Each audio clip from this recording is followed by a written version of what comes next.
paid consulting to work on various like apps and companies working on creativity. And then my point of view is like, oh, I'm a cognitive neuroscientist. What's my take on it? And frankly, between you and me, I was like, I don't have a take on it. It's not like, I think I like to keep my life creative, but I don't really like to think about creativity specifically because it's kind of frou-frou for me. But there's actually some literature on creativity. So let's forget all the technical stuff and just give you the cliff notes in like 1 minute. And then we'll just talk about it for a little bit, and that'll be our 5-minute lecture. So creativity is really just, it can be broken down in two processes. So I guess first a background or a compelling example. So you all know, what it means to be creative. I always think of creativity as sort of like something beyond the way we assess intelligence. It's like if we could actually assess intelligence in a good way, we would assess creativity. Because the idea with a lot of cognitive assessments or decision-making literature is you're granted a couple options. And it's like, what's the best option? So often it's like, should you buy a lottery ticket or should you not buy a lottery ticket? And then the decision-making literature, they'll like prove that why it's a fallacy, and people fall into these things where they spend the money, they don't save it, or whatever. There's all this like economic behavioral thinking, cognitive science. There's gambling tasks in cognitive science.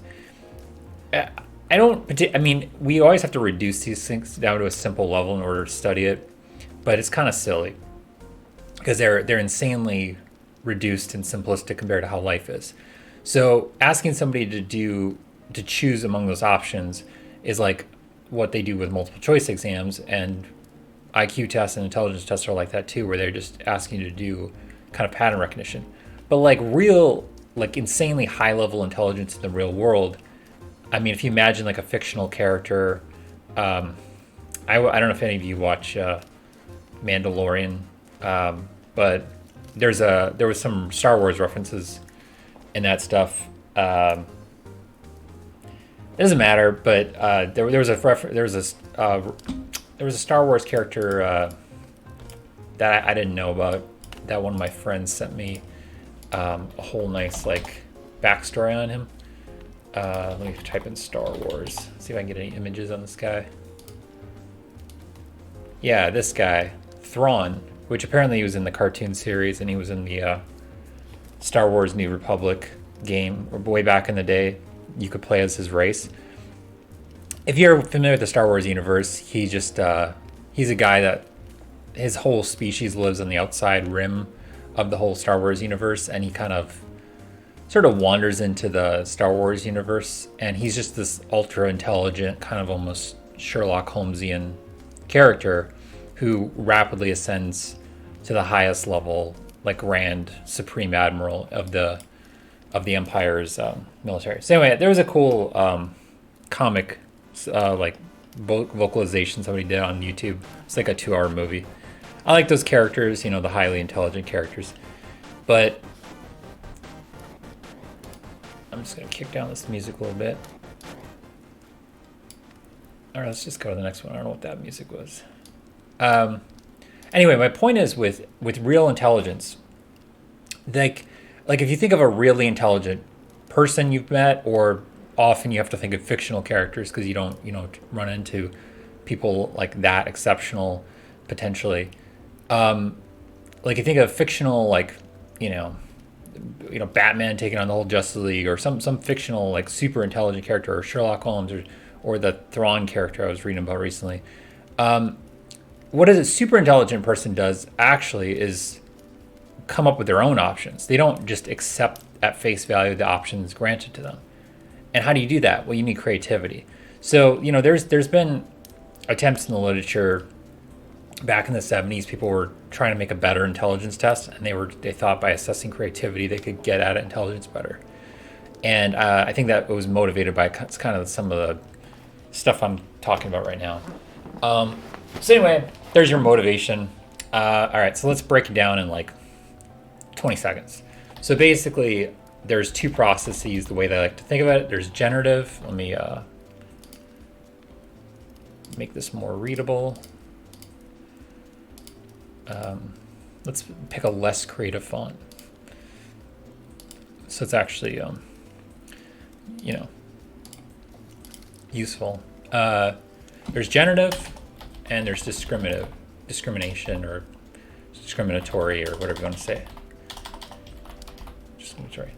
All right. So the idea is that whenever you have to create something or you have to be creative, just to be aware that creativity is basically these two processes, and the one way you can like screw yourself is to not be aware of this and then switch back and forth. And if you've seen my like multitasking or task switching little knowledge warheads, as we're calling them now, knowledge bombs, whatever.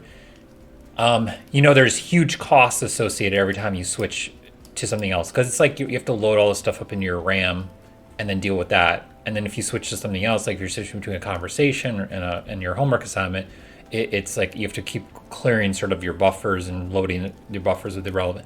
So switching in general, if you can avoid it, is better. It's better to focus on something. Now there's a limit to that. Like, sometimes you're in one of these things and then you've exhausted it and you're just trying to squeeze a turnip, or as they say, trying to squeeze the blood out of a turnip, or trying to squeeze water out of a rock. All the metaphors, like there's not much more unless you get more stimulation. So then maybe switching is good, but it's good to just be aware that there's a generative process, which is the idea of like writing down, making a list and writing down all the ideas you can think of. If you have a meeting, I hate meetings, but if you have to have a meeting with people because you're working on a group project, to keep it a non-critical at first. Like there's no bad ideas, they often say in a writer's room, because they're trying to do generative as much as possible. Then once you have an exhaustive list, you can now be in a discriminatory mindset and go at this list. Now, if like me and many of you, you're not in a writer's room, you don't actually not around a lot of people. Maybe you just have like one friend or somebody you talk to. It's still good to keep this in mind, because talking to that person, you're probably going to be really talking to them to get some like critical discrimination or critical like review of your idea. So before you do that, if you can flesh out your list with the generative process as much as possible, then when you go talk to them, because the other thing to keep in mind is these things require two states of mind. So let's just go to the discriminatory one first. This requires you to take your kind of pie in the sky thought, your unusual combination of two things, whatever it is, and embed it in the context like of reality. So if you're like cooking or something and you come up with like two crazy flavors you don't want to combine, this actually requires you to like imagine how that would be. Is that tastes good? Is there something is there a third flavor you can save it with? It really requires reality embedding, this process. And so it's like a lot of simulation and reality embedding. And I'll just write that down. I mean, it's not the words aren't necessary, but it's like you're like testing it against reality, right? And the generative stuff, and there's actually a book. I'll give you guys a quick book recommendation. I'm not going to remember it off. I got to do these things beforehand, but it's called Medici Effect, I think. I think it's pretty famous. I read it like 15 years ago. Yeah, it's 2004. Yeah, I literally read it like 15 years ago when it came out. Wait, let's open up I think this is it. Yeah, top 10 business book by Amazon, published Harvard Business School. Let me just go to the table of contents, because that's really all you need. I think I'm thinking of another book too, but the idea is that now how to generate creative ideas. you don't have to create, fire from nothing. You can take existing things and intersect them. That's obviously one thing, and I think that's what they mean by intersection in this on these table contents here.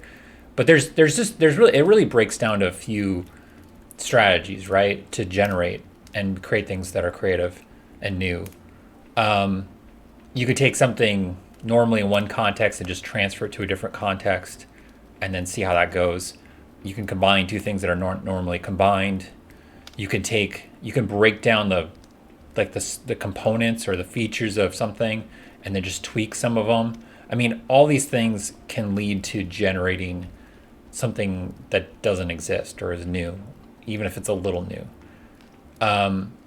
So often, there's another book, I can't remember the name of it, but it was really arguing for being educated in multiple fields that are very different, like the Renaissance kind of person, right? So anyway, I mean, I think you're all familiar with those kind of concepts. Um, yeah, this is based on the Medici dynasty, Italian banking family that came to power in the Renaissance. Oh, maybe it is this book. Um, Disruptive innovation and stuff like that. Yeah, and that's the big reason why like cities are, nexuses of creativity and stuff like that. You have a concentration of humans that are all specializing in different things that are running into each other. There's the idea of why you have a workplace that's not fully remote because people run into each other and have conversations, all that stuff.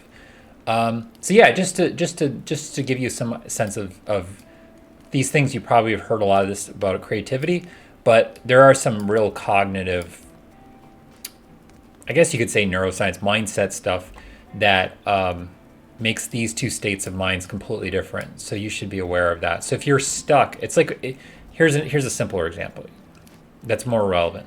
If you have to write a paper for school, I'm sure you guys are all school aged. Um, a lot of people who talk to me seem to be in college or something like that. You have to understand that these two are different mindsets. So if you're writing a paper, you're generating, and then if you want to edit your grammar or edit the way you're writing, that's discriminatory, and it can be very, oh, this is off screen, and it can be very costly to switch back and forth between these mindsets, right? So, and that's giving you these huge costs. So you should try to organize your writing in stages so that you can like generate an outline or just even a list of ideas, and then go to discriminatory phase and and pick the idea, then generate an outline and then edit your outline. You can't. It's hard to be like writing a sentence and then halfway through switching to discriminatory and reading it for grammar, syntax, meaning, understandability, brevity. It's too much. So I think this often is the problem. So anyway, that's it. I mean, creativity is a broad concept because it really means creation, right? To create anything. So I'm gonna end it there. I probably went over 5, but it's an interesting topic. So yeah, and then the book.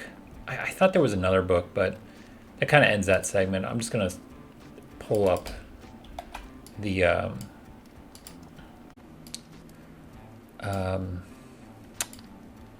I don't remember. Is it? Yeah, the Medici effect. That one is probably good.